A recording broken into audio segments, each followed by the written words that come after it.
Hi, I'm going to show you an example of how to find a Nearpod activity. So after you sign in, you can go ahead and go to your lessons once you have it, or if you're looking for something, you can go to the Nearpod library that's over here.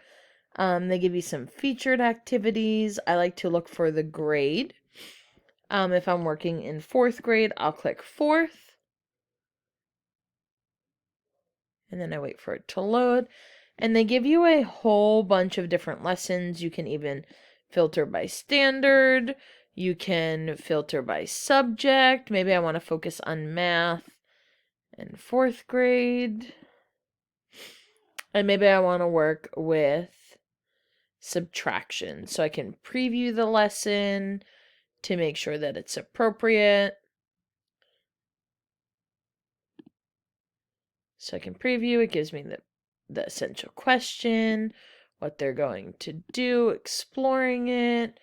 There's a poll in the activity.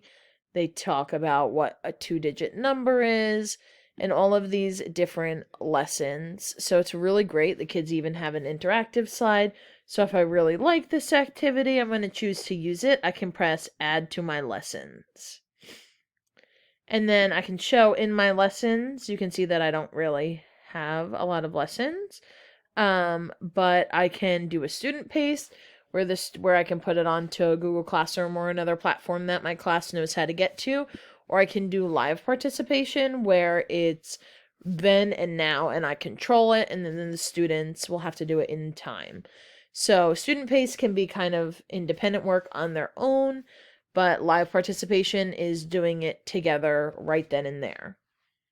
So that's one way that you can use Nearpod.